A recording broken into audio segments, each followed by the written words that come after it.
você fez? Futebol Clube. Episódio 1. O Brasil na Copa de 98.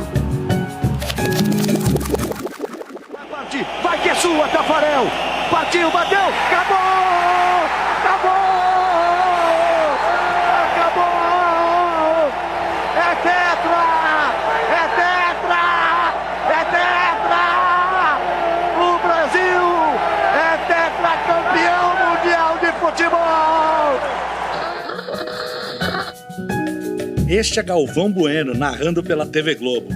24 anos depois, enfim, a seleção brasileira voltava a vencer uma Copa do Mundo. Quando a cobrança do Roberto Baggio atingiu as nuvens, em 17 de julho de 94, levou com ela a desconfiança da torcida e da imprensa. A homenagem a Ayrton Senna ajudou a lavar a nossa alma. Chamada de fraca, retranqueira e limitada durante as eliminatórias, a Canarinho dava a volta por cima de maneira invicta, com uma campanha de 5 vitórias e 2 empates em 7 jogos. A primeira Copa do Mundo da história a ser decidida nos pênaltis. E a taça voltou para a América do Sul. Finalmente! A vitória ainda reforçou os ventos da prosperidade que o Plano Real de Itamar Franco trazia para uma nação maltratada por tanto tempo. O país estava eufórico. Carlos Alberto Parreira comandou o Tetra e, na sequência, deixou o comando da seleção. Em seu lugar, assume o seu auxiliar técnico, Mário Jorge Lobo Zagallo, e, em uma palavra, dá o tom do próximo ciclo da seleção: continuidade. Novos talentos surgiram e pediam passagem, enquanto os veteranos da Copa dos Estados Unidos se firmavam como as grandes bases do novo time. Politicamente, sob a batuta de FHC, o país também dava início a um novo ciclo, com crises globais sucessivas e os desafios de distribuir terras e garantir cidadania e emprego em um país avesso a tudo isso. Nos campos, o começo é promissor. O Brasil, por ser campeão, não disputaria as eliminatórias da próxima Copa. Em um primeiro momento, o nosso time fica sem perder nenhuma partida por quase 2 anos, jogando, claro, partidas amistosas. As mudanças vieram. Na lateral esquerda, assume Roberto Carlos. No meio, Giovani, Djalminha, César Sampaio, Leonardo, Rivaldo e Juninho Paulista são boas opções. E na frente, Ronaldo Nazário, que ainda não era um fenômeno, se consolida como um dos melhores atacantes da sua geração. Na zaga, talvez a única não unanimidade daquele grupo, o Júnior Baiano. Era um defensor competente, mas com um temperamento explosivo. Descrição que serve para outro talento que também despontava, o Edmundo.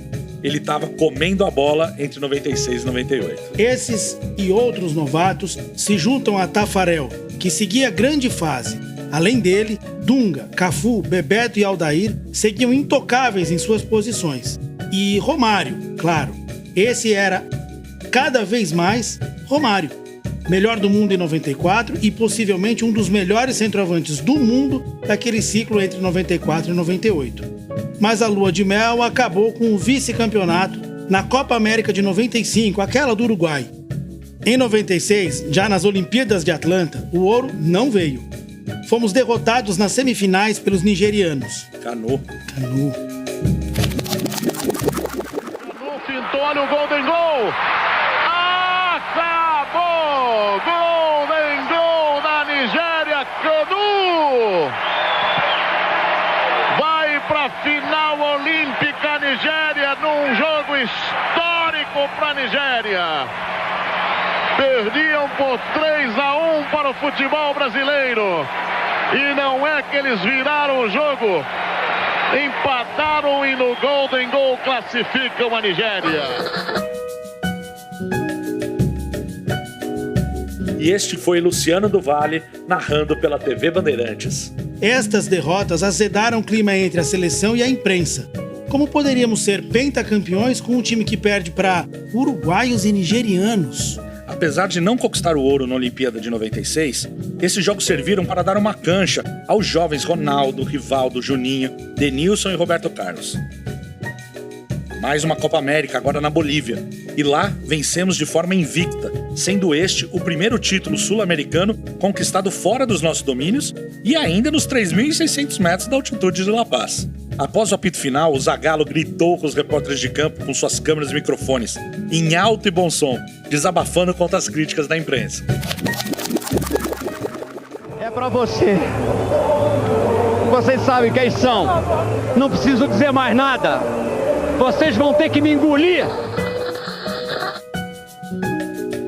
Nessa etapa do ciclo preparatório para a Copa da França, o Brasil jogou bem em algumas partidas. Na final da Copa das Confederações, goleamos os australianos por 6-0. No mesmo ano, participamos de um torneio preparatório para o Mundial chamado Torneio da França, e jogamos contra Itália, França, claro, e Inglaterra. Empate de 1-1 com a França, 3-3 com a Itália. Contra os ingleses, vencemos por 1-0, gol do Romário. Inclusive, foi nesse torneio que Roberto Carlos fez um gol antológico. No empate com a França, aos 20 do primeiro tempo, um petardo do meio da rua, que fez uma curva inacreditável para matar o goleiro francês. Uma aula de física, que ficou petrificado no meio do caminho e só assistiu de camarote o golaço do lateral brasileiro. Um gol que ficou para a história. Confira na narração da Sky Sports.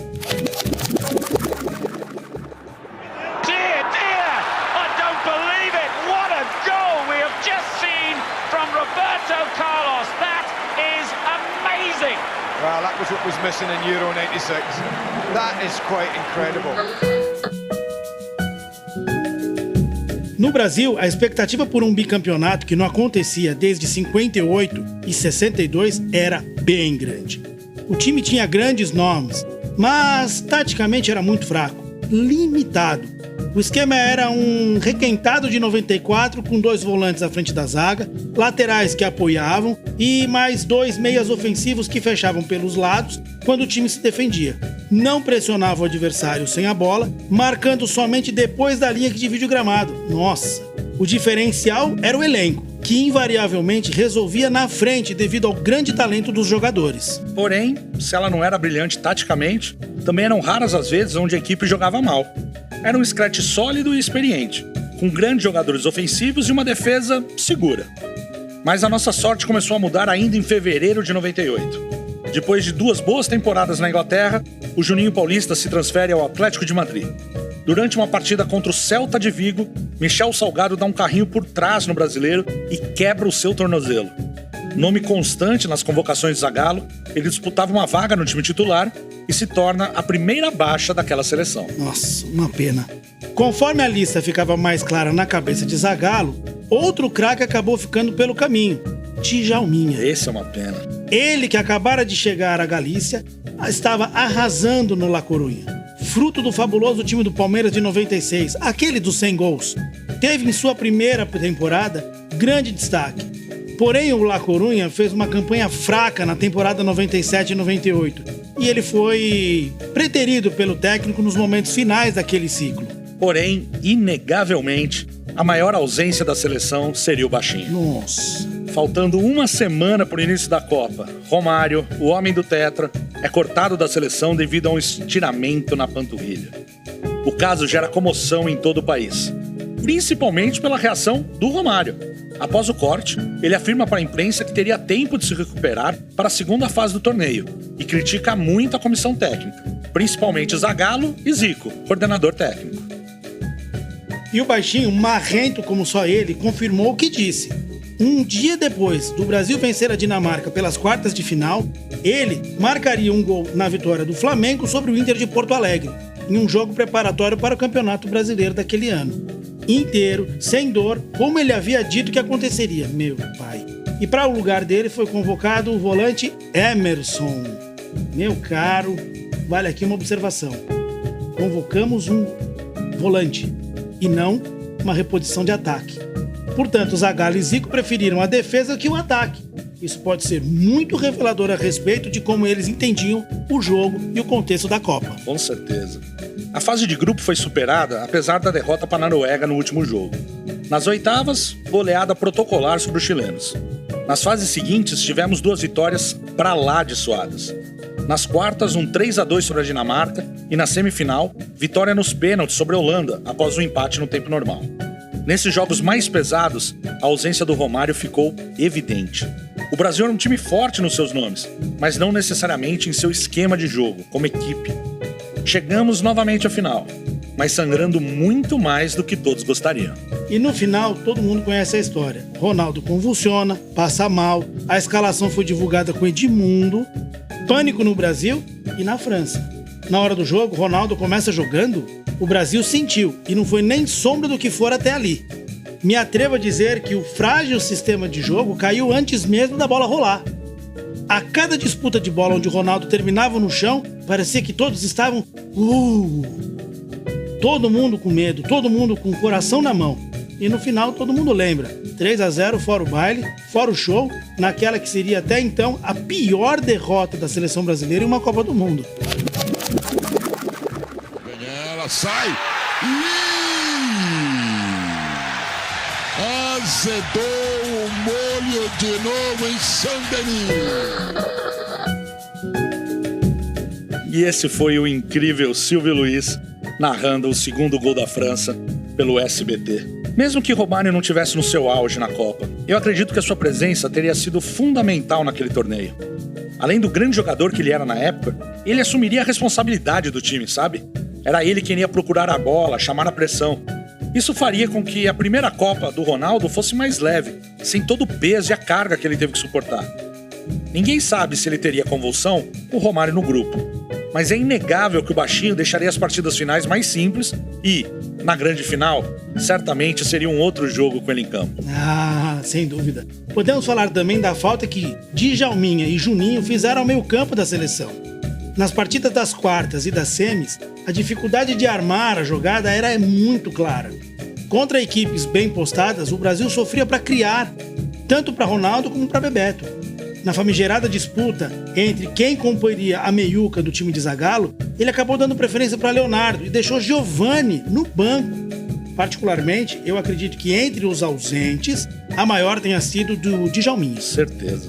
Afinal, ele poderia ter feito a diferença nessas partidas. Foram partidas que faltou, sabe, aquele talento, aquela leveza, a audácia, a criatividade de superar um adversário carrancudo. Mas a história não pode ser reescrita. Só podemos imaginar a diferença que estes craques teriam feito no time que disputou a 16ª edição da Copa do Mundo, na França, em 1998. Ele é Thiago Castro. E ele, Thiago Montelli. Este é o Que Falta Você Fez Futebol Clube, episódio 1, o Brasil na Copa de 98. Até a próxima!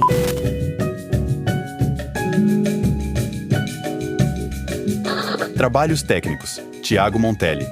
Roteiro: Thiago Castro e Thiago Montelli. Música: Pedro Ascaleta. Mixagem: Gustavo Encerra. Agradecimentos: Vinícius Santos. Que falta você fez? Futebol Clube.